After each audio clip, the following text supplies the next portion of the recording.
This could be the real deal, boys. Let's do it.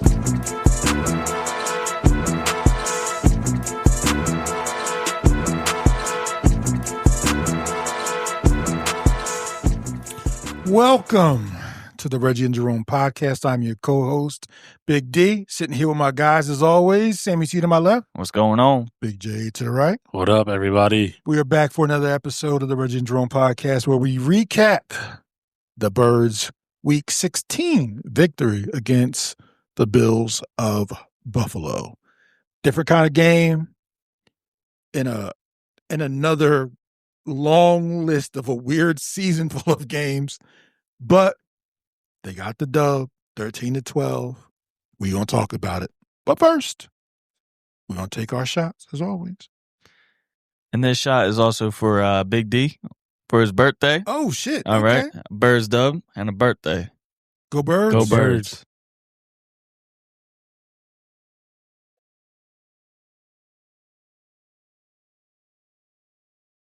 Yeah, that's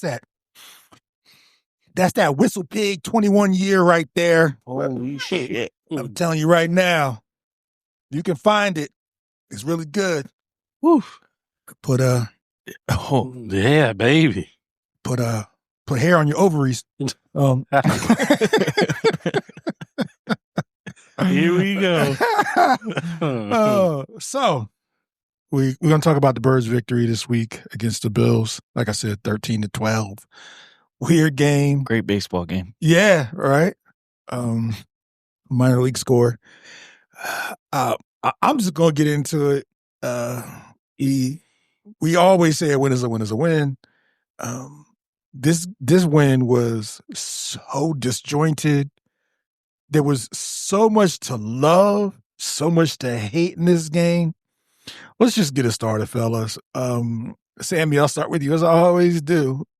What were your thoughts of the Buffalo Bills versus the Birds Week 16 matchup? My thoughts were all over the place. All over the place.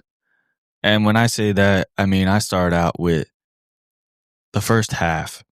Absolutely not loved, but I liked the way that the offense was playing. They were moving the ball. Dallas Goedert scored the touchdown. It was great. Defense was playing outstanding. I mean, Jalen Carter blowing up, Josh Allen fumbling the ball about 30 yards back. It was something to see. And I said it last podcast before this game that, you had to keep Josh Allen contained. That's exactly what that defense did. And just watching the game, it just seemed like we could be a lot better than what we've always been talking about. And that goes for the defense, but then also the offense, because I've seen a few plays that I don't think we've ran once this year. And they worked. And I was very surprised by that. And I'm very excited to, see what's going to happen. But just to really recap the game, great first half, horrible second half. I don't know if they put the playbook away. I don't know what the hell they did, but it was not a good second half for the offense-wise. Defense, they played the whole game great. J.A. It was definitely a tale of two halves for sure. Offense looked pretty decent in the first half. I did question why we were throwing the ball so much, especially in the rain against one of the better pass defenses in the league. Definitely a team you could have taken advantage on with the run. And even when we tried to run the football, it didn't seem like it was there. The second half, I can't stand our offensive coordinator. I just can't. It's so predictable. I think it was excluding the drive where we started at the half-yard line, because that you're just trying to get some ground, and whatever happens, happens. Run, pass. pass, pass, pass, run, run, pass. There was no, that's exactly how the drives went. There was no kind of mix up. No, it was yet again predictable. And I'm sorry, if you want to win a Super Bowl, that's not going to be how you do it. Not against some of these teams. You know, look at the Niners, who I don't know how they're in the position they are, but they're going to put up points. And if you can't score, it's going to be one in a barbecue. Yeah, I agree. And we'll get to them and teams like them. But I'll give you my thoughts on the game. Just to reiterate some of the things that you both said about a tale of two halves. But the first thing I thought watching the first half was, I don't know who's calling the plays, but where have these plays been out all year? They were in sync, even if they weren't putting up a ton of points, and they should have put up more points. We'll get to the officiating at some point. When I saw some of the ways they were getting guys open, it's the shit I have been talking about all year. I don't know if you saw how many times they put AJ in motion. I don't know where that's been. Literally, if you put him in motion and you can have him run 2 routes, he's unstoppable. And for some reason, I'm not sure why, they just tend not to want to do it. But in that game, they did. And they had everybody in motion. They were a little pass happy with the rain, which I didn't really understand either. But I couldn't be upset with the way that they were trying to get everybody involved and move the ball in the first half. I don't know. I have an idea what happened in the second half. I don't know if they went into the locker room and they said, our defense is lights out. Let's take the air out of the ball. Why you would do that, I have no idea. But that's what it seems like they did. It seems like they were just like, it's 13-0. They have done nothing. And if you were an Eagles fan like us, you've seen that before and you've seen it bite you in the ass, i.e. the Broncos game. So I'm thinking to myself, just get 20 points. You get 20 points, we're good here, guys. And they just was like, sat on the ball. Didn't really do that. That being said, the defense is fucking phenomenal. And the way that they were flying around in those conditions against that team, that's the best the defense played all year. They were lighting motherfuckers up left and right. And that's saying something. You're right. But that's saying something that's the best that they played all year because they've played amazing. I think since week 7 or 8, they're holding teams to 14 points. So you just got to score 17, guys. Just score 17. You score 17, we pretty much guaranteed a dub. And it's not like they was playing terrible teams that can't score. You know, they played the Chargers. They played the Lions. They played teams that can put up points. And the D has just been fucking phenomenal. And that is going to lead into my next question. And that is, and we've talked about this before because I know I have. Because of the way the defense is playing, I fear we're blowing an amazing opportunity. Because this defense can take us to the Super Bowl. But they can't take us to the Super Bowl if we're on the field for 40 minutes. That's the biggest problem. I agree. So I'll ask you guys. I know you watched what our defense did. Do you, like I, feel as though this is salvageable? And not only is it salvageable, does having this defense with this bipolar offense scare you going into the playoffs? And is the defense enough? Because teams don't really hold you to 17 points very often. But this defense can do that. but we know what's coming down the road. I want to know what your thoughts on that is. I don't think it's salvageable. The only reason I say that is because our defense, like I always say, they can only do so much for so long. And what I mean by that is, say if the season ended today, right? We're talking about we're facing the Rams. Yes, I feel like our defense can hold them. What did we hold them to? 24 points the first game? Yep.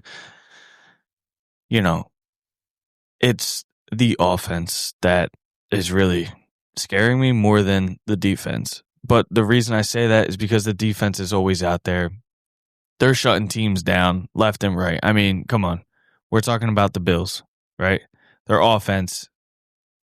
The Bills' offense could be scary at some points if they wanted it to, right? They were missing their number one wide receiver. They were missing their tight end. Think it would have mattered, though? No, I don't. Yeah, okay. I don't. What I'm saying is our defense really technically won us that game. And there's no hands down. They won us that game. Like I said, if our offense would have stayed the way that they were in the first half, though, it would have been a whole different ballgame. Whole different ballgame. But that's the shit that I just don't understand. Why do we come out so strong? We have all these different plays that are working. You got AJ in motion. Shit is just clicking. And then you just stop on a dime, just like that. You go in the locker room, you come back out, done. I don't get it. But you're not going to win ball games like that. Leave it all out on the field. That's what I always come to. Like, 13 points. Sorry, you ain't going to beat the Rams with 13 points. No. And when you were talking about AJ in motion, I'm going to bring it up real quick. Look at Seattle. Look at the Rams. You always see Puka Nacua or JSN always in motion. What the Rams do with Puka is crazy. Yeah. I told y'all that 2 weeks ago. Sean McVay is a fucking wizard. You watched the game last night? Shit. Some of it. Yeah. If you watched the game last night, you saw what I was talking about. Absolutely. Oh, my God. And it's right before the clock is expiring, so the defense doesn't have time to adjust. It's smart. Yeah. But a guy like Vic Fangio, I want to get into that. So I was watching some clips. The Bills the previous week against, what was it? They played, the Browns, I believe. Yes. They were running certain plays, same formation, same motion. The plays didn't, Josh Allen missed on 2 throws. They ran the same exact plays against us. And Vic Fangio had that shit covered like a blanket. And against the Browns, the Bills wide receivers were wide open. They run the same 2 plays, and Vic Fangio had that shit on lock. So that's the one good thing. I don't want to take away from your point if you had anything else to add. You're good. Go ahead. But let it rock. The defense is going to carry you, but so far. You might, say we win and the Bears lose. We get that number 2 seed.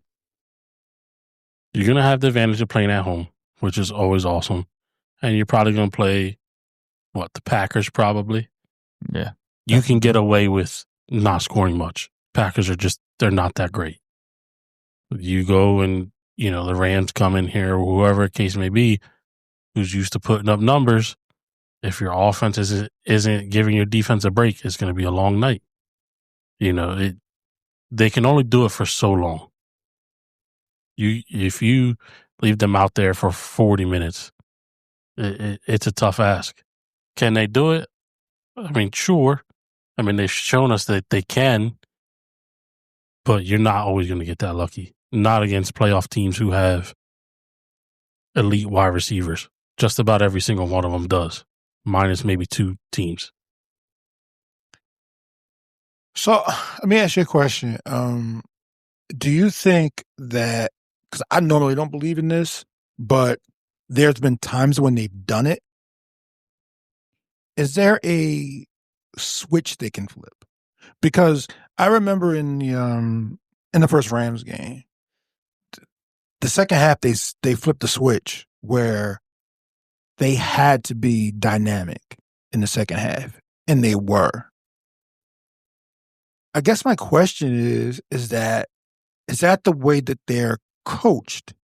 So, I mean, what I mean by that is if they think the game is going to be 17-13 or whatever the case may be, do they put that shit away and say, we're not going to run those plays that'll get us back in the game like they did against the Rams? We're just going to be ultra conservative and let's just try to win this game that way. Other coaches, your McVays, your Shanahans, your Paytons, they don't do that.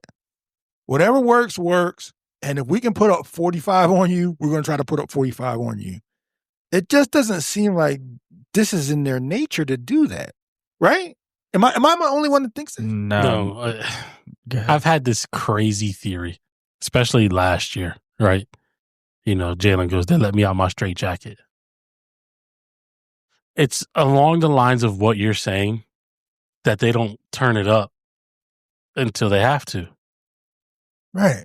Because even last year, there was times in the regular season we were doing the same thing. You know, just putting up barely enough to win. The Saints game. Barely enough to win. Barely enough to win. You get to the playoffs, we find in the end zone like there's no tomorrow. So I don't know if it's, you know, my theory was, you know, all the tricks are in the bag to the playoffs because they know they're going to get there. And then once they're there, y'all ain't seen this all year. Y'all not going to know how to defend it. You think that? It's a crazy theory, but it seems like in that my head. It seems like that because of the way they play. But do you think that? I want to say yeah. Yeah? I want to say yeah, but to what you say, right? If they're coached like that, I don't think that's a good way to coach, to be honest with you. Why not? You don't see any other team in the league doing that. That's my theory. You don't see any other team having a nice lead and then, okay, yeah, we're just going to run the ball and run, pass, 3 and out. No, you don't see that. I'm sorry to say. Every single play, I don't care because I've watched the Rams game multiple times. Look at Matthew Stafford. He threw for 5 fucking touchdowns when he didn't need to during the year. He didn't need to. They were up by, I think it was like 21 points they were up by. But Sean McVay still had all of his starters out there, still doing the plays, still making plays happen to where he really didn't have to. He could have put his second strings in by that point. My thing is, I don't understand why we do it so much. Maybe Joey is right. They're saving everything for the playoffs. Oh, yeah, we're going to make the playoffs. Listen, sorry to say, and I hate bringing it up, if Dallas didn't lose guys on injury this year, they probably would be up fighting with the Eagles right now. Okay. You know what I'm saying? Yeah. So say we came into the season, oh yeah, we're going to make the playoffs, and the Dallas was right on our ass, or Washington or the Giants, right? You think it would be different? Knowing that we have to win these games to keep winning and to make the playoffs? I hear what you're saying. I'm asking the question. Yeah, I don't know. I really don't. I'm hoping not. But then, kind of, myself's telling me I kind of am hoping for it. I'm kind of hoping that we make it to the playoffs and bang, here we go. We're scoring 30-something points, 40-something points. We're finding the end zone every single time. Just like I said against the Bills, they came out with plays that I was like, where the hell has this shit been all year? You literally look completely different than any other quarter half they ever played. And that was the first half. And the second half, I don't know what the hell happened. But that's what I'm saying. If we could do that shit in the first half and we put let's just say the second game against the Giants, because we whooped their ass, right? But to where we get our offense rolling and then our defense plays the way that they play, I'm sorry to say there's no team beating us. I agree. There's no team beating us. So that leads me to another question that I have, and that is, what is their best path to victory? And What I mean by that is that teams usually have an identity, right? You look at the teams that There's that word again. Yeah, you look at the teams that are ahead of them, right? You know what the Seahawks want to do, right? They want to play good, decent defense, and quite frankly, they just want to feed one guy. That's what they want to do. Rams are not much different. They want to play solid defense, not great, and their hope is that their coordination of their offense is better than your defensive coordination. That's what the Rams want to do. Absolutely. And I don't mean to cut you off real quick, but that's what the Rams were last night against Atlanta. If anybody watched the game Monday night, that's what it was. Look at Puka Nacua. He barely had any yards until the third quarter. Atlanta had his ass locked down. Because they took him away. Exactly. You take their top receiver down, they don't know what the fuck to do with the ball. You can do the same thing to the Seahawks. You take JSN away. Okay, what? You got Cooper Kupp and Rashid Shaheed. You know, if that, maybe A.J. Barner as their tight end. But that's what I'm saying. The Rams last night, Atlanta took Puka away. Stafford just kept dumping the ball to Parkinson, their tight end. The whole game. You take somebody away like that, you can win ball games. Well, that's my point. My point is that those teams have that identity. There's only two teams. No, what? I'm not even going to add them into it because you know what the Niners' identity is. Their identity is I'm smarter than you, and I'm gonna make this so hard that you can't stop what I'm doing. See if you can figure it out. Ironically, I think the only person that can is Vic Fangio. But the only team out of all those teams that has a dual identity is the Eagles. Absolutely. If they come out there in 5 wide, our 5 guys are better than the guys that you got lining up against us. If we decide that we can start running the ball, our guy is better than any of your guys that you have, right? They're the only team that has that. Yeah. That identity crisis that they have.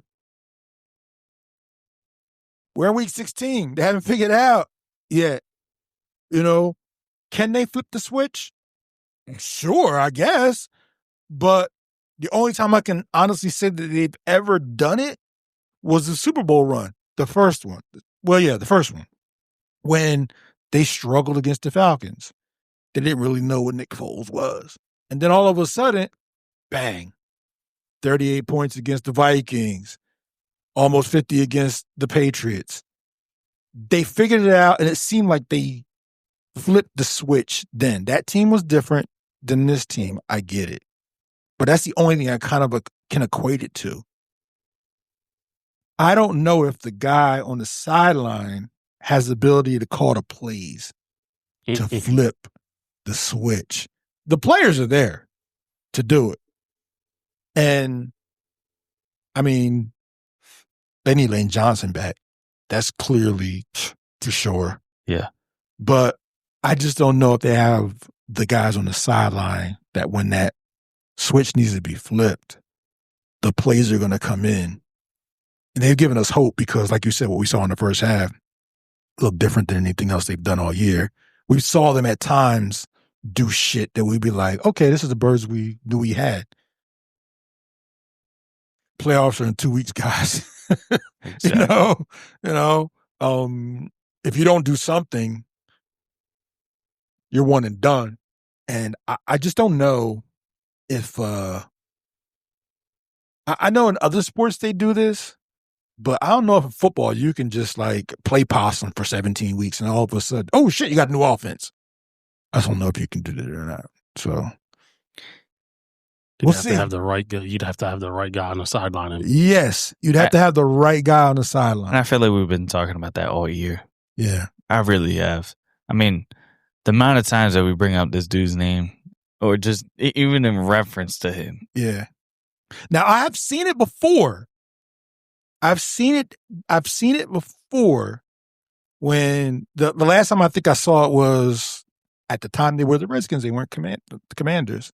Is when They had this playbook that they ran all year.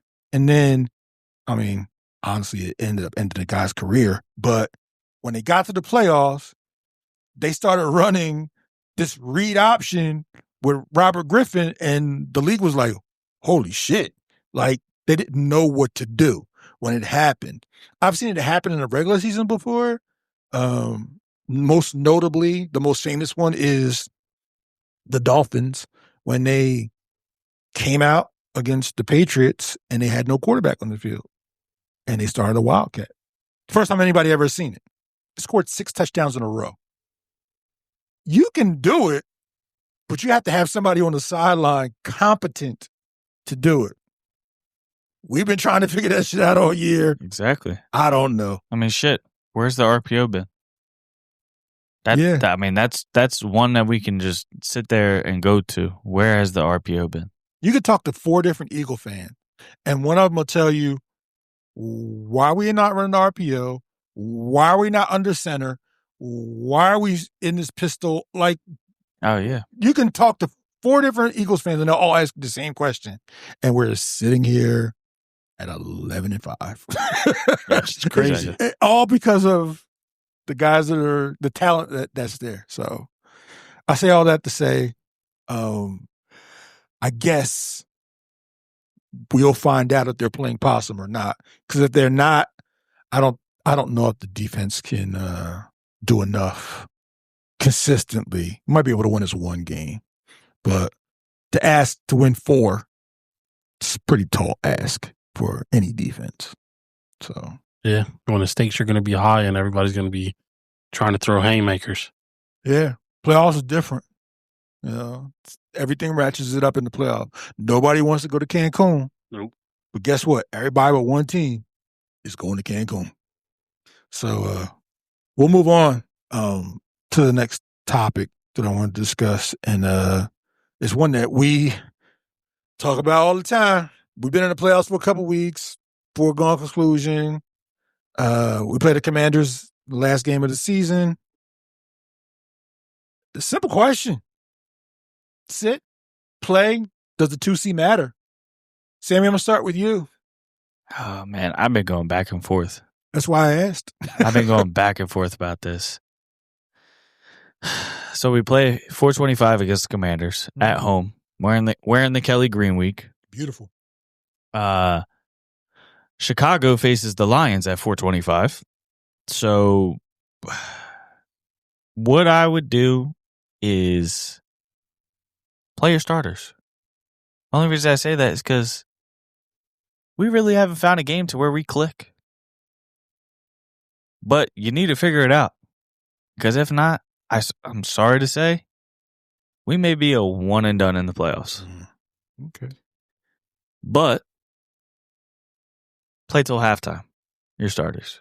See what the Lions-Bears is, right? See what the score is. And go from there. If, the Lions are up on the Bears, I'd bring in your Tanner McKee and the 2 strings or the second strings. Why not? There's no point in them, having the starters out there. Somebody get hurt. Commanders are already pissed off because we went for a 2-point conversion last time. They're going to be head hunting. They're going to be trying to take players out. Now, do I think that they play their starters? No. I think Nick Sirianni says no, playing the starters, backups, Jahan Dotson week. He going to light it up. 500 yards. I don't know if he's going to light it up. I should have been. I'll be getting more balls. Or Darius Cooper. But I know it will be Tech Bigsby. Oh, that one, yeah. I don't like he might be able to win us that game by himself. Yeah. So does the 2C matter? It does for me. The only reason I say that is because you don't want to play this first playoff game and then have to travel. You know what I'm saying? I would like to have all the games at home until the NFC Championship game. Why not? Right? Max Crosby said it the best. He's coming to Philly. He's never been to Philly, but there's some dirty, grimy fans. And that's how we are. We take Eagles football serious. It's a tough place to play in the playoffs, I'll tell you that. Yeah, and that's what I'm saying. Why not? Although every team they're going to play has been there before, but still a tough place to play in the playoffs. Still. Shit, the Vikings thought they were going to come in and walk all over us. You see how well that went? The Commanders came in, thought they were going to walk all over us. See how well that went, too. And you can even bring in the Rams game last year. So, to answer my question, yes, I think the 2 seed does matter. Just for home field advantage, for all the fans. Because that's just playoff football is absolutely crazy compared to regular season football games at the link. Yeah. So, but if not, hey, so be it. We get 3 seed and you get at least one at home. At least one. It'll be the first game against whoever. Right now it's the Rams, but it'll be whoever. So that's what I think. Jay? Yeah, I mean, the 2 seed is something to play for. It matters. It worked out for us last year. The 1 seed, the Lions got knocked out, and everything ran through Philly. Like you said, nobody wants to come to Philly and play in the playoffs. It's a crazy environment. It's tough to hear yourself. Hell, it's tough for our team to hear ourselves. But I think I want them to play at least a quarter, but I think they should rest. I want them to play a quarter because I want them to try and establish some more rhythm, kind of how it was in the beginning of the Bills game. But we're banged up. And, we got banged up even more against the Bills, that sloppy field with the rain and all that. Saquon grabbing at his ankle. Britton Covey grabbing at his ankle. Jalen Phillips. While the 2 seed matters, I think this team can win anywhere. I don't question that when they're playing Eagles football. That's the caveat. If they're playing the Eagles football that we know, I think the team can win anywhere.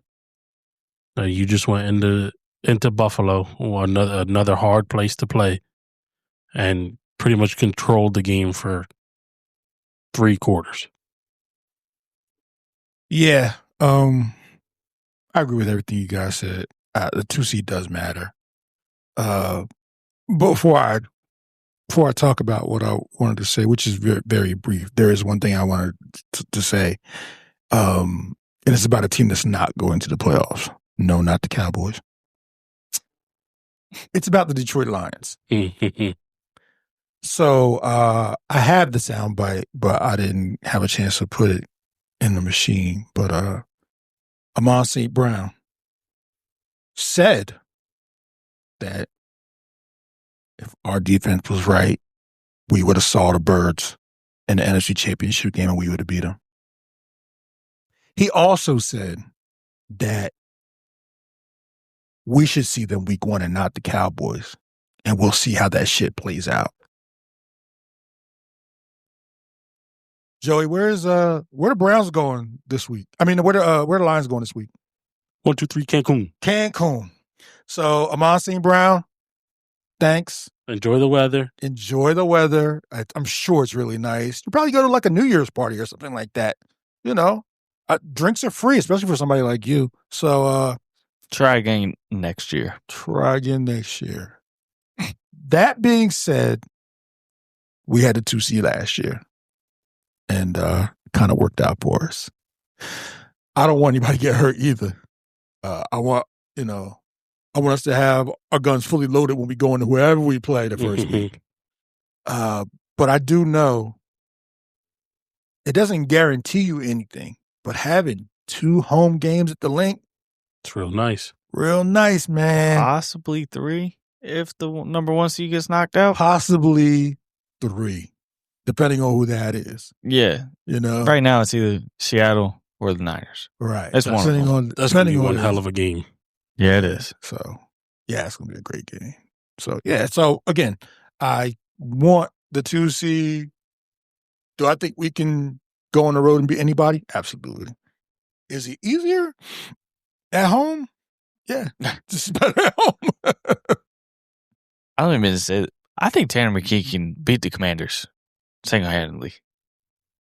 At first I didn't, but you had, when you said it earlier, we were talking before this, and you was like, yeah, just put Tanner McKee out there. And I thought about it. I'm like, why can't Tanner McKee beat Marcus Mariota? Why can't he? Yeah, why can't he? Marcus Mariota's not playing. Yeah, he's not playing. Who's playing, Josh Johnson? Yeah. They're playing Josh Johnson.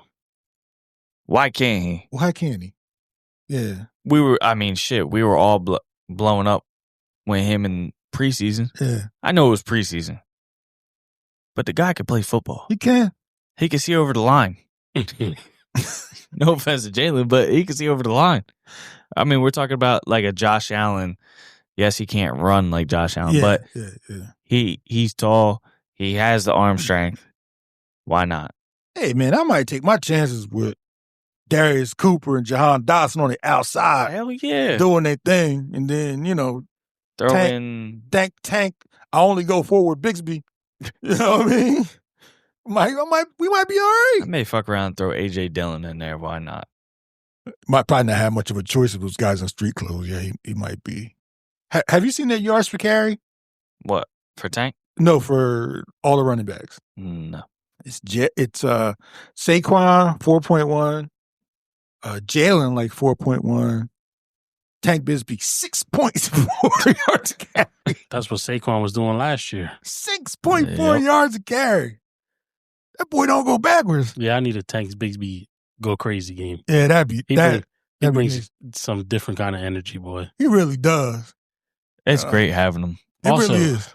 I know it's probably not going to happen with Saquon being 100 yards away from what did we say? 1,200? 1250. 1250. Saquon, when he faces the Redskins, goes crazy. Or, sorry, the Commanders. Yeah. He goes every time. Every time we play the Commanders, this goes back to him being with the Giants. I don't know what it is. He goes absolutely bonkers. It's that divisional game, man. And I would love to see another game like that, but I don't think that's going to happen. And let me tell you, we have a several zero parlay attached to Saquon getting 1,250 yards. Like several thousands of dollars attached to him running for 1,250 yards. He's really the only one we're really missing. Him and damn. We had a couple guys that were like under 100. Brees Hall? No. No. Chase Brown. He only needed 54 yards. He's going to get that. No, 43 yards. 43 yards? Yeah. Jameer Gibbs, what? He's 100 yards away, too. Yeah, I mean. All doable. Absolutely. 100%. All doable. Except for sitting Saquon. If they sit Saquon, they're going to go, obviously. And Vegas are going to take our money. Again. God, dog. Yeah. Maybe next year will be better. I don't even want to talk about it. No. Anyway, so yeah, moving right along. I think we're all in consensus that having 2 seed is nice, but having health is just as nice as well. So before we get to our email segment, I have another segment, and it just says Jalen. ?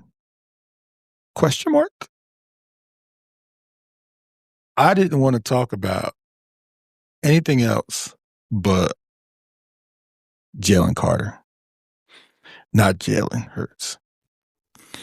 Because we were going back and forth last week about, Jordan Davis should have made the Pro Bowl.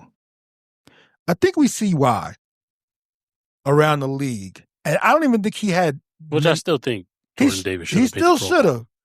But the performance that Jalen Carter put on last week is the reason why he is who he is. A month ago, he couldn't even do a push-up, which is crazy. Crazy. And he was out there just, get out of my way. He very rarely comes off the field. He is a monster, bro. You could say he won them that game. Yeah, oh yeah, he did. The block field goal. Yeah, you could say that. Or extra point, whatever it was. Extra point, sacks, pressures. He's a freak of nature. Yeah, I mean, he really is. When you look at that position, Fuck that. It's not even crazy today. He's the next closest thing to Aaron Donald. I agree. I don't think it's crazy to say they are. It's just because of the way Aaron Donald looks. He looks so different. He's more an imposing figure. But D-tackle wise, yeah, you got a scheme to take away Jalen Carter, bro. You leave him If not, he's going to impose his will at all times. Yeah, he's destroy you if you don't. So,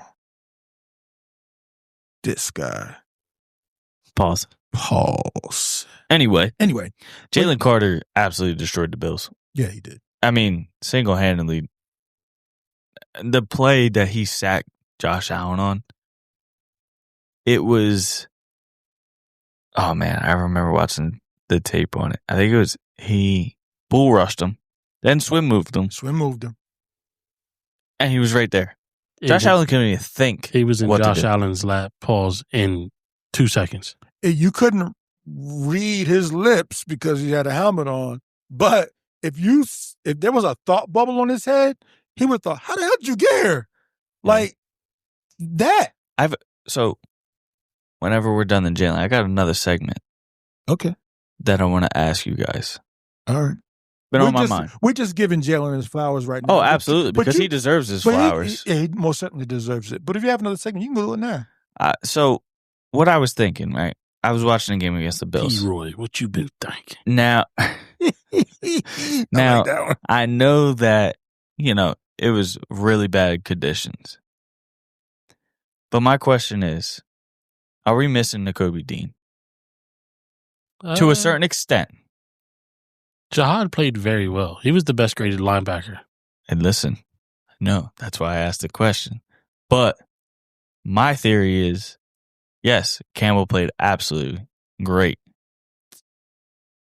But the blitz is the hardest thing that Nakobe Dean is very, very good at. And every single time that I seen Jihad Campbell try and do that against the Bills, he got stood up right at the line. That's the only reason I asked that, though. It's because, I wish we could have a mix of both of them, because Nakobe Dean's power to get through the line, to get to the QB, absolutely insane.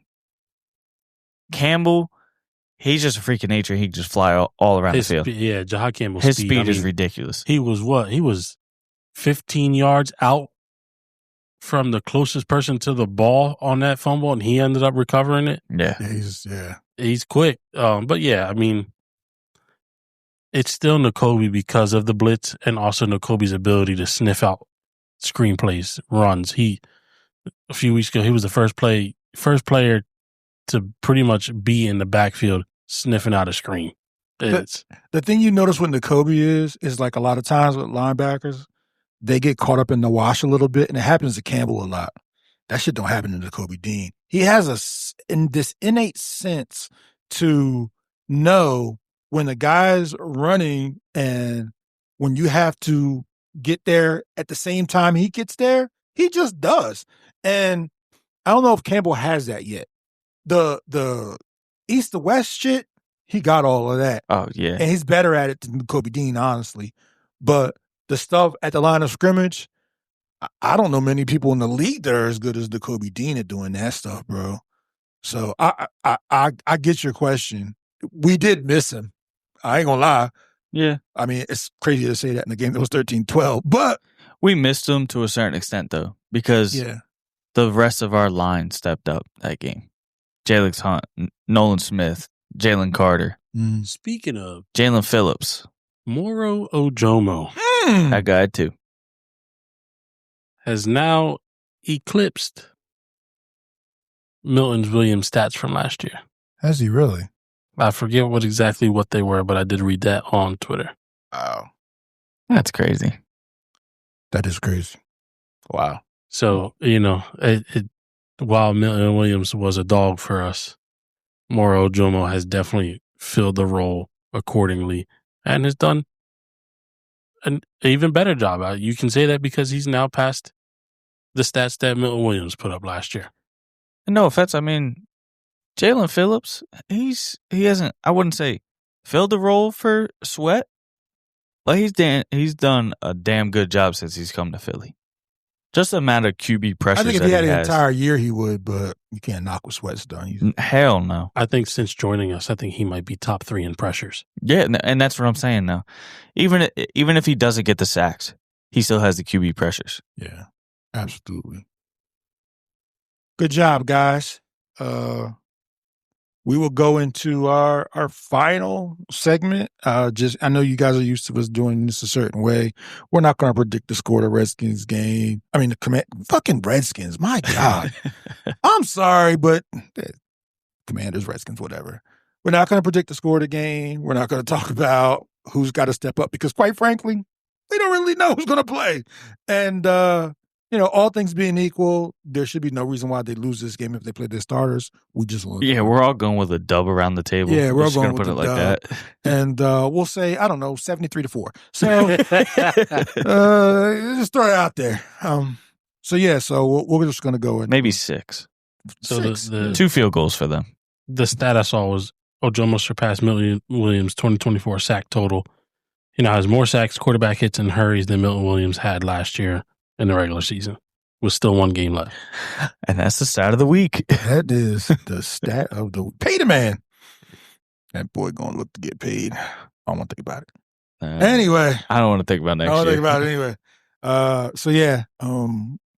We'll get into our email segment before we get out of here. We threw in a bonus one. So I'll start with the first one. This is from Helen Miller, 379. It's playoff time, fellas. Simple question. What time slot is your favorite playoff time of the 4 on opening weekend? Go Birds. I'll start if you know. Go ahead. 4:25. What day? What day?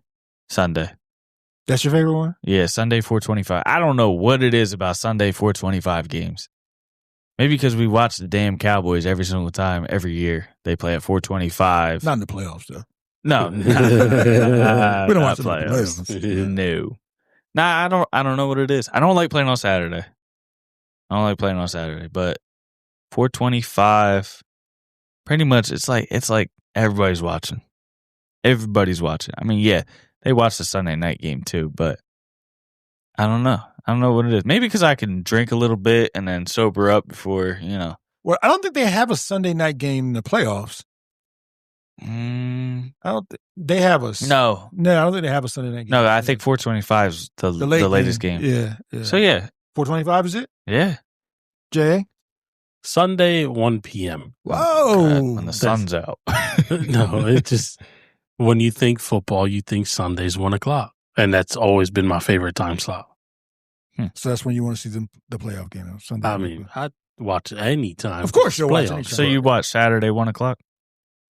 No, Sunday. See? Okay, 1 o'clock. So Sunday 1 o'clock. That's what I said. Can't be Saturday. Well, I said Sunday, before 1 o'clock. Before I give my answer, okay, there is something you will never see in our lifetime. As long You as watch the playoff game on a Thursday night. No, that's not what I mean. What I mean is, in our lifetime, I don't care when you're 70, you're 80, there's something you will never see, the Eagles playoff game.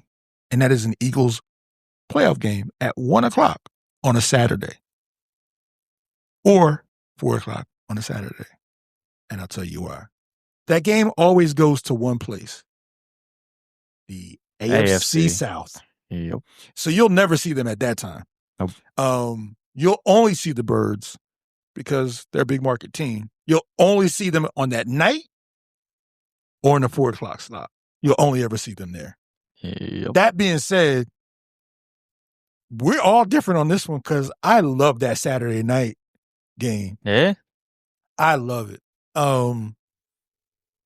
Everybody's watching. I'm not that they're not watching the other games, but everybody's watching.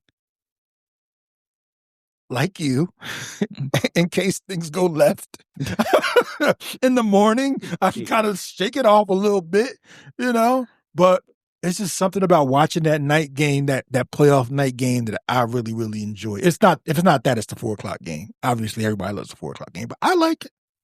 I like that. Oh, I know. I mean, I'm already thinking ahead. We already know we're going to be drinking and enjoying a playoff football game. Yeah. Oh, of course. Yeah. Whether it's at 4 o'clock or 4 o'clock. I don't see them 10:30 playing in at the 1. morning, we're gonna I do don't see that? them playing at 1 o'clock though. They'll never play at 1 o'clock. They just won't put the Eagles I'm there. saying Sunday too. I don't see them playing Sunday at 1 o'clock. Unless, because honestly, I think they would have the lower seed, which would be either the Panthers or Tampa Bay against the Packers. The only Or Bears? way, well, here's the thing. Well, and true. I meant to mention it last week when you were reading the Pro Bowl stuff. Yeah. You remember how many Chicago Bears you saw in there? There's a lot. That'll be the 425 Sunday. Because what we saw was strictly fan voting. It wasn't Yeah. the coach. It will be, New York's not there. I mean, outside of the Eagles, they're the biggest market. Dallas hasn't been there. Dallas so is not going to be there, right? So the two teams with the biggest cachet are the defending Super Bowl champs and Chicago because they're the bigger market. So they might put them at 4 o'clock, but they're still not as popular as the Eagles. By definition, from everything that I've saw, the most watched games all year were Eagles games because they won the fucking Super Bowl. So so we're all great email though. Great email. Great email. Next one. I got it. It's on you. All right. This one comes in from Flock of Birds 1999. I'm out on this one. Happy holidays, Reggie and Jerome. Do you have any rules regarding drafting Eagles and fantasy football? I tried not to be a homer, but I had Devontae and AJ on my team and lost in the championship by 3 points. What are your thoughts? .com. I don't know if the .com was supposed to be there, but Oof. do I have any rules regarding drafting Eagles? I mean, no, because I got AJ Brown on my team. In my one league, I got AJ Brown and Saquon. I'm in 3 leagues. All right. I got AJ Brown, Saquon in one league. I have AJ Brown by himself, and then I have Saquon by himself. No. Trust me. I've been struggling. I was actually going to trade AJ Brown away during the beginning of the season because he wasn't doing a damn thing. I stuck to it. And thank God I did. I ended up winning the championship, and then ended up coming in second place in a bigger money league. But the one I came in first, I stuck out with AJ Brown, and he turned up. Even if it was for 18 points, 16 points, he still did his thing. Flock of Birds, did you hear that little humble brag? I won the championship. You know what I mean? And I'm very sorry that you lost by 3 points. Listen, just look at it this way. If the Eagles would have played the way that they played in the first half and the second half, you definitely would have won. He's got a point there. So, yeah. But nah, I don't, no rules, man. If I could pick a bird, I'm going to pick a bird. And, hey, if you had AJ and Devontae, which it seemed like you did, they had their games. And they had their games that if one went off, the other one still put up points behind them. Yeah. I don't play fantasy anymore. My only fantasy football manifesto was just didn't draft any Cowboys. That was the only one I had. Yeah, I mean, you draft the best player available, and it just happened to be a couple birds, and you rock with it. I'm assuming they probably went round 2, 3, probably. Yeah. And, it hurts when you lose, but it feels great when you win and they contribute. So, do what you got to do. I mean, they got you to the championship. It's a shame that you lost. I feel your pain. I had Derrick Henry who put up 54 points and I got smoked. So, sometimes it's just the way of the road. You can't be upset because they got you there and you lost because of them. If you didn't draft them, would you have gotten there? So that's how I kind of think of it. Amen to that, man. Yeah, amen to that. So, moving on. Third email. Jay, it's on you, bro. This one's from Ben White, 7985. Happy holidays, guys. My father got me an official Eagles helmet with a blacked out visor for Christmas. What your daddy do for a living? Best gift ever. Do you guys remember the first piece of Eagles memorabilia or clothing you ever got, or do you have a prized one? You have a great podcast. My dad and I enjoy it. We live in Minnesota, and Vikings fans are nothing like Birds fans. Go Birds. You're goddamn right. Go Birds. Go Birds. Man, listen, that's a dope gift. I a little jealous. Hell yeah. But Cat probably running routes outside in the backyard with that thing on. funny enough that I had the opportunity to read this email because I was talking to my dad last night, and we were talking about jerseys that we had, and he goes, "Man, I've been looking for my Brian Westbrook jersey." I said, "The black one?" He said, "Yeah." I said, "You gave me that jersey." I said, "It's the first one you gave me to wear. I have it in my closet." He's like, "Go get it." So now it's back in his possession, and he's thinking about wearing it this weekend. That's good shit. But yeah, that was the first one that I was given, and then I ironically I do kind of, I guess it's a prized one. I have a Kelly Green Eagles helmet with AJ Brown signature on it. Motherfucker. Yeah. Me and Sammy C went out and went to Defford Mall and got a picture and a signature from Big Fletch. And then we went downstairs. There were some vendors there, and I saw the helmet, and I beat Sammy C to it. Yeah, he did. What? He pulled out his credit card fast enough. Yeah, that's pretty dope. I mean, I've seen it, but yeah. That's pretty dope. You got one, Sam? Yeah, sorry. Go ahead. And I also have an Ike Reese. I don't know if you know who Ike Reese is. I do have an Ike Reese signed Eagles ticket. It's pretty dope. That's pretty dope too. Yeah. Give me that Ike juice. Oh my God. That whiskey's get to him. That pigs is coming out with the whiskey. Happy holidays, Ben White. Man, I don't know. I mean, as a young kid, I grew up a player fan, I should say, because, we already talked about that as a Texans, Arian Foster. But for my first, when I really got serious being an Eagles fan, I was probably 5, and I got my first jersey for Christmas, and that was probably the best moment of my life because it was something to remember. My parents, they were, every Christmas morning, we still do it to this day. We video every time we're opening presents. We still do it to this day, and I remember opening a Deshaun Jackson jersey. And Deshaun Jackson, you've heard it from me multiple times. That was your guy. That was my guy. And just seeing that and then being able to wear it, a few days later from Christmas to watch him play. And he went crazy. I forget who it was against, but just that moment, that it was absolutely awesome.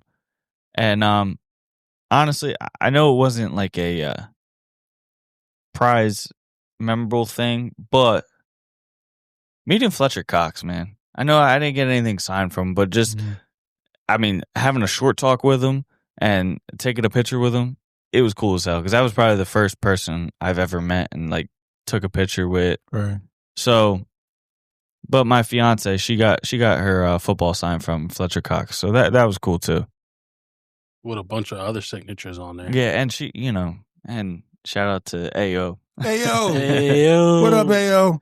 But her and her dad, they have all kinds of signatures all over their footballs, which is pretty cool. But I never got to do that as a kid, which is okay though, because I get to enjoy it now, and I get to enjoy it with the person I love. So that's probably mine. Yeah, I would say Deshaun Jackson jersey for sure, and then Joey stealing my AJ Brown helmet. But that's about it. Sorry, not sorry. Wow, that's a great one. Yeah, I like that. Appreciate you. Meeting them is to me is even better than the physical stuff because that stuff is cool, but the meeting them is here. Mm-hmm. I mean, that never goes anywhere. It'll never go away. Yeah, it'll never go away. Man, Yeah, I've got some crazy ones. I met Doug Peterson. well, I was actually. This is going to sound crazy, but it was a job for work. I was actually in his house doing a floor to ceiling glass for a wine cellar, That's cool. oh wow. and meeting him was kind of on a bad note. The glass had broke because Right. the floor was uneven, and he opens the door, and I look at the time, and I'm like, ugh, practice was done about an hour ago. This has got to be Doug, and Doug's a big dude. Yeah, he's a big guy. Yeah. You hear doom, doom, doom. I'm like, not right now. Don't come downstairs. And sure enough, oh, how's it going, fellas? Oh, it's okay. We got to get you a new piece of glass, Doug, but we'll be back. Beautiful home. But yeah, I've met Doug. I've met Trent Cole. So you're right. It's the memories that Yeah. are there. Yeah. That'll last a lifetime, man. Yeah. I think one day, I'm not going to do it on here because it'll take forever, but I'll tell you about some of the run-ins I've had with some of those guys. As far as memorabilia is concerned, I swear to you, I did not plan this, and I just looked and I saw it, and I'll show it to you. You can barely see it. I have quite a few things, and I'm not a real big memorabilia guy, honestly. As a matter of fact, one of the things that I just got was my mom's 2004 NFC Championship sweatshirt. That I found it, and yeah, and I was like, holy shit, she still got that, and it was because she had a bunch of them, so I find that really cool. But the most the I have two pieces of memorabilia. One, I was a kid. I must have been I don't know if I was 13 or 14 years old. Maybe not. I must have been younger than that. And where I lived at, they had something called the Harvest Festival. And this festival was just basically about in this small town where they'd have a harvest and they'd have a festival about it. It was out in Rosenhain. They'd have, rides and stuff like that. People from all over would come. They'd have fireworks on a Sunday night, right? So thinking back on it was kind of fucked up because it was always like around Thanksgiving. So they had like a float and I was on this float and I was dressed up like an Indian. And the people who weren't as dark as me weren't dressed up like Indians.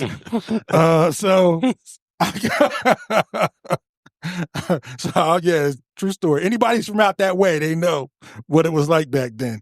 But anyway, so I had my bow, I asked my uncle for a bow. And yeah, this is crazy. It's a true story though. And anybody from Deerfield Township School, they know this is what we used to do, right? So I'm dressed up like an Indian on the float, and they would always have a grand marshal in the parade.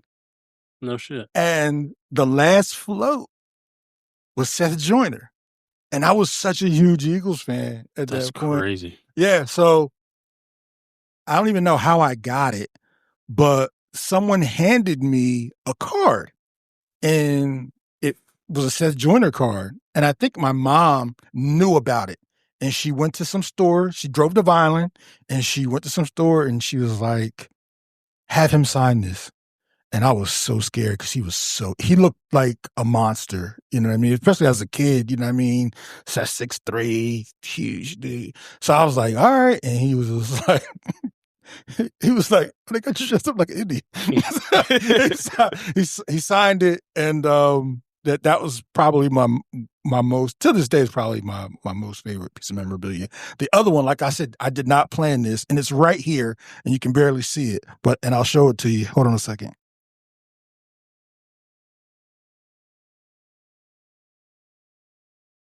You got a bunch of shit in there. Dusting off the old briefcase.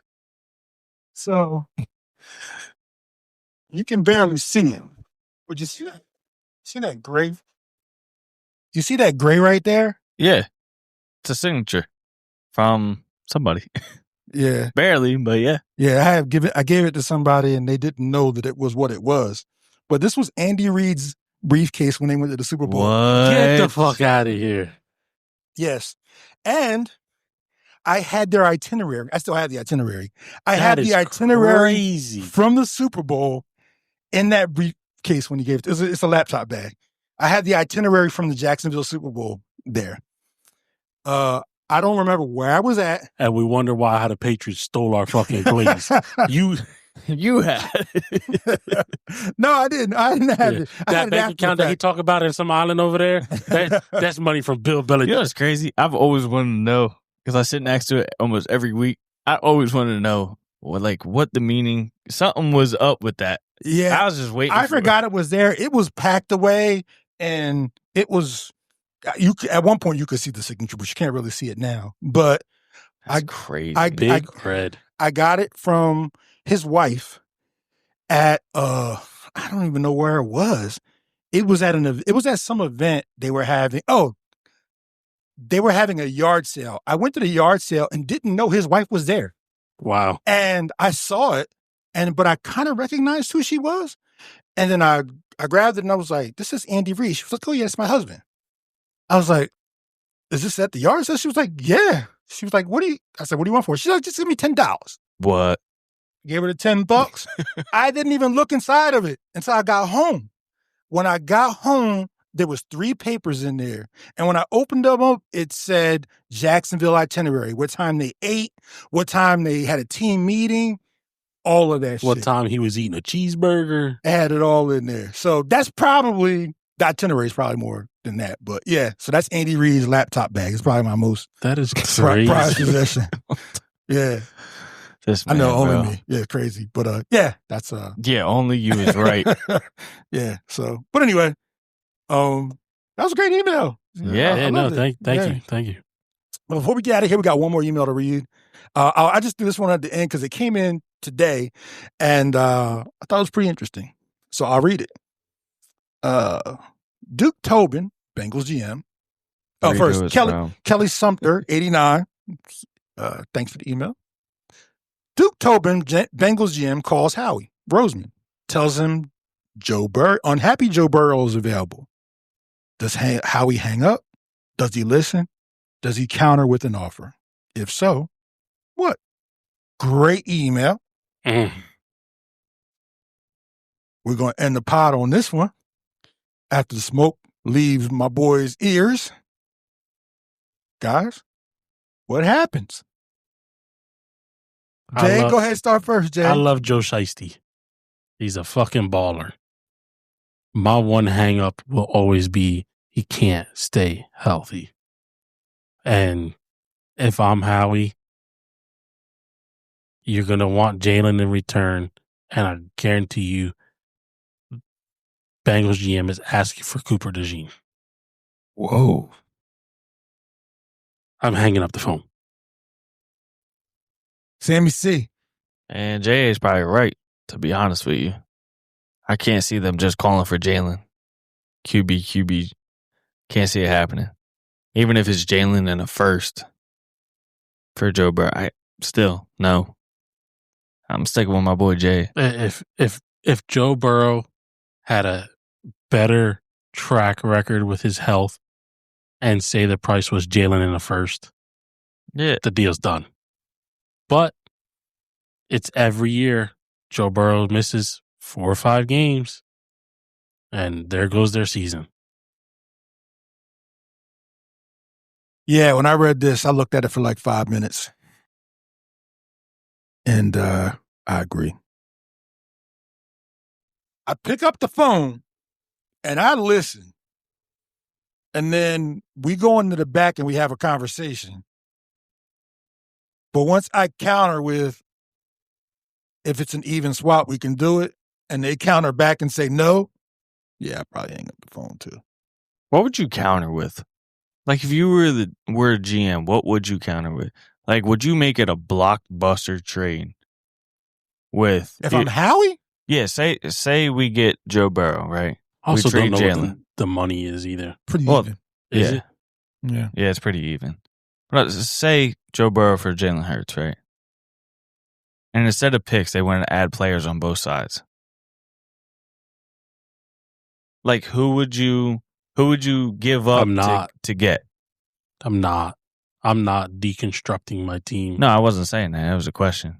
But I'm just saying, I'm like, saying I'm if not. you had to. But I'm saying, if you had to, there was no other choice. Not obviously there is a choice, but Sorry. So in your situation here, that means both quarterbacks are unhappy. yeah. So it's QB for QB right now. But then they say, all right, well, listen, the only way we get this deal done is if the Eagles add one player and we'll add one player. There's only one way that works. Yeah. And well, it's definitely money wise too. Because no, I'm saying there's only one way that works player wise, and that is I'm even putting money in the equation. So this is going to sound weird saying this, but money wise, it'll work too. You'd have to swap Jalen and Joe and either Devontae and T. Higgins. That's the only way it'll work. And who gets better in that deal? I don't know. Because T. Higgins, the same thing, injury. Always hurt, right? Yeah. Yeah. So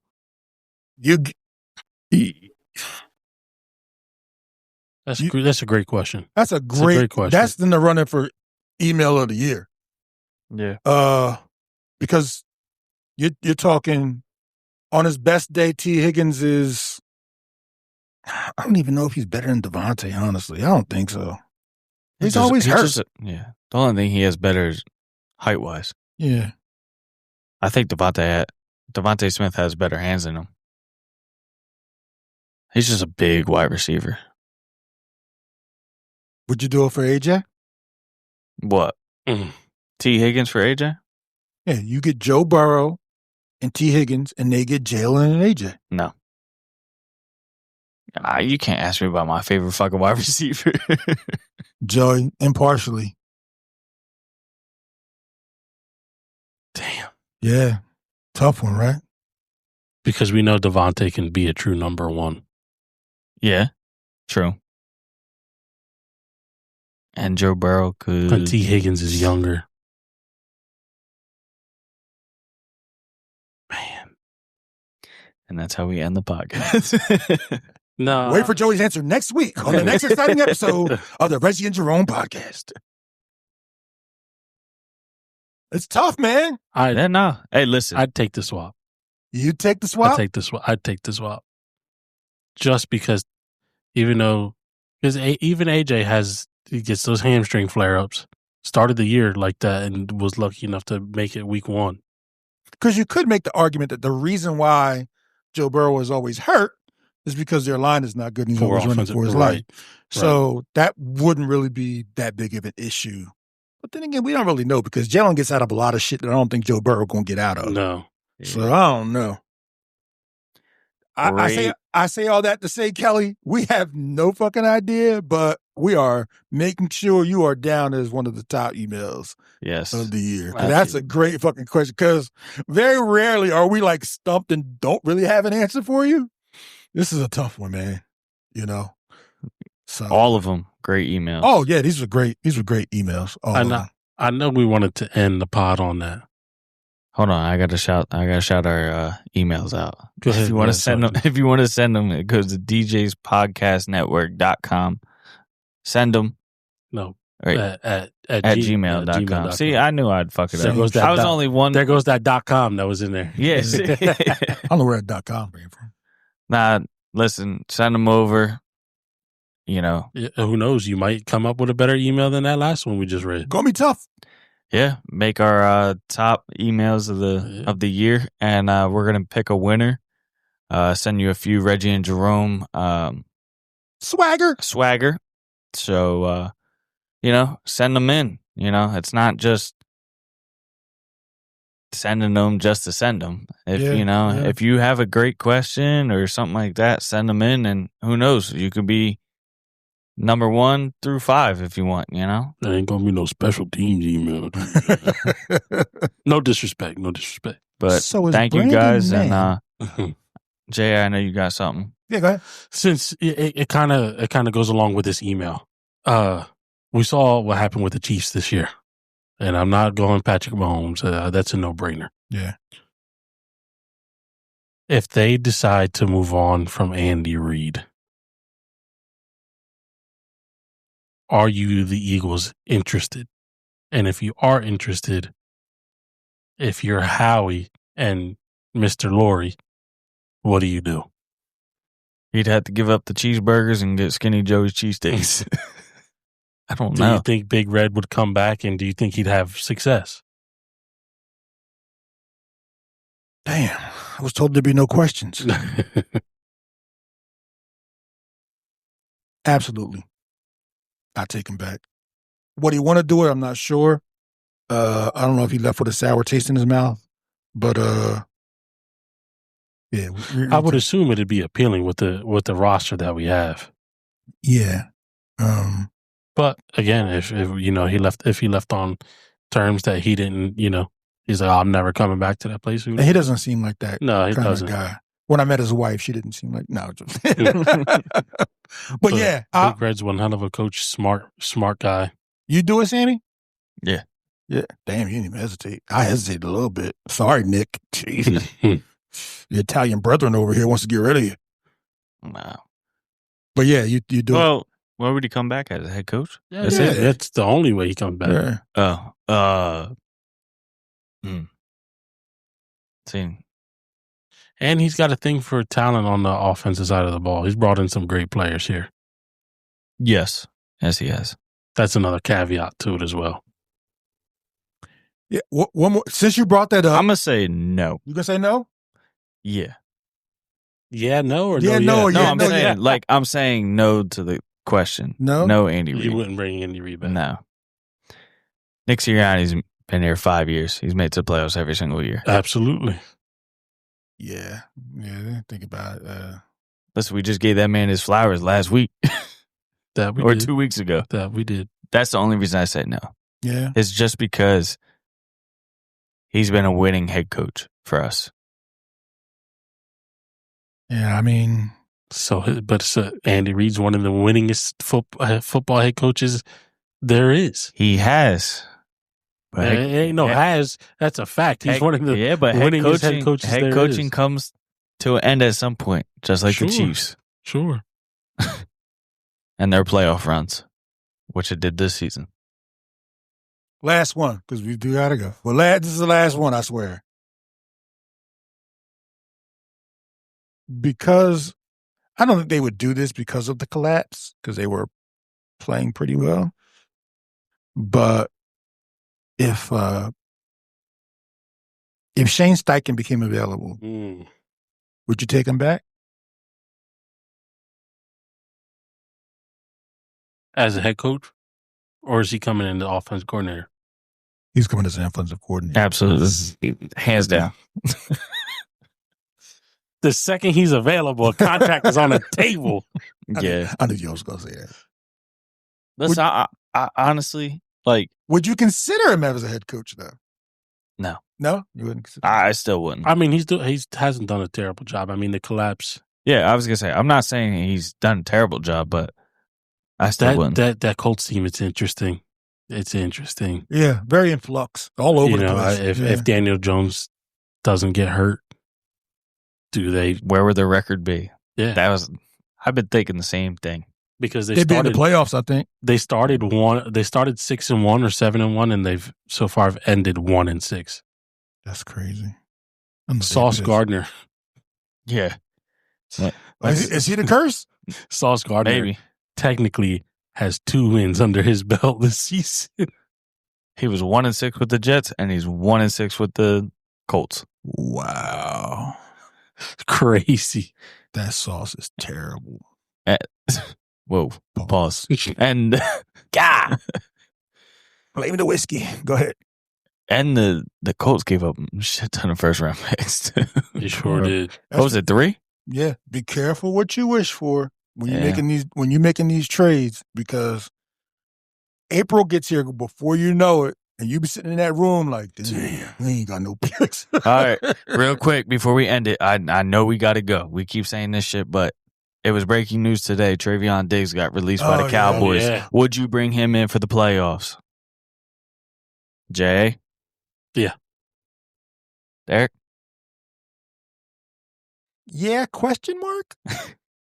Depth, I'm not completely doesn't, convinced. Depth doesn't hurt. Do I think he's a better player than Adoree Jackson? Yes. But he's got to learn. And defense, probably a lot easier to learn than an offensive playbook. But he's got a knack for the ball, which we're kind of missing in a sense. Granted, they don't throw Q's way, and for good reason. Yep. And nobody's open. But takeaways are nice, and he's always had, he always had good hands. Likes to gamble a little bit too much for me, but other than that as well. But Adoree gets burnt too, so it's kind of almost the same. Depth doesn't hurt you, so I might. Signing him for the rest of the year doesn't really hurt you. No. Somebody's going to sign him. Well, wherever he wants to go, he'll go. He said he wants to go to a contender. Yeah. He's got to clear waivers. No. We already went over this. Well, yeah. No. So he's not waived. He's just fired. Released him. Oh, damn. So Cowboys don't have to pay his... He got fired on his day off like Smokey. He's walking up to that door like Jamal Adams where he can't open the door. Yo! He ain't got no job. A keypad ain't working. Yo! Yeah, you ain't got shit to do. All Dallas had to pay him was the $43.6 million, I think, guaranteed. But the 5 years, $93 million out the door. Yeah. So he ain't getting no paycheck next week. Nope. So that's why he's going to be finding the team real soon. Maybe. I could see him going... while I would like to sign him, I see him ending up. They may fuck around, go with the Pats with his brother. That's exactly where I see him going. Brother got enough problems on his hands today. Yeah, he does. Rough day for the Diggs family. What happened? He strangled a woman. Oh, hell. And it wasn't Cardi. And it wasn't Cardi B. God damn, Stefan. So listen, I want to end this real quick. Before we do, I just want to give a shout out. I hope you all had a great Merry Christmas, great holidays. We still got one more. Yes, I hope sir. you guys have a great New Year's. From the Reggie and Jerome to you guys. Everybody stay safe. Yeah. Please drink responsibly. Stay healthy. If you cannot get behind the wheel, call somebody. Absolutely. Your life is just as important as everybody else's. Great call, J.A. Great call. And I want to shout out my mama Dukes real quick because she came out with some fire Christmas presents for us three at the Reggie and Jerome. She know how to do it, boy. Mama KC. Mama Casey. She hooked us up with some fire sweatshirts. They'll be posted on our social media. And don't get your hopes up. That's going to be a Reggie and Jerome exclusive, but there might be something similar in the works. If you see any of these three guys in the street with a gray sweatshirt on, Reggie and Jerome on it, label on the front and in the back, that's us. You'll know who we are. Yeah. And real quick, though, because if you guys do want merchandise, I mean, we've been talking about it all year. We got a few things cooking. We got shirts, sweatshirts, shot glasses, hats, anything you could think of. We will be coming out with that soon, probably in the new year, I would say. Yeah. We're just trying to figure out a few things real quick. And but if you guys do, want to order something, reach out to us. On social media or social media, or send an email. Honestly, or our Instagram handle is DJS_pod network. Send us a message. If you have Instagram, that's where you're gonna see. When these things do go live, we'll post them there, and you'll get an inside look. And there might be a link that you can follow to click on, and even make an order in the future. Big things to come. But you guys seem to enjoy us, so why not spoil you guys too? The last thing before we get out of here, because I forgot something, and I apologize because I forgot your name, bro. But I will make sure that I amend this at some point. My man hit me up. This guy he's a chef in Philly. I'm so sorry I can't remember your name.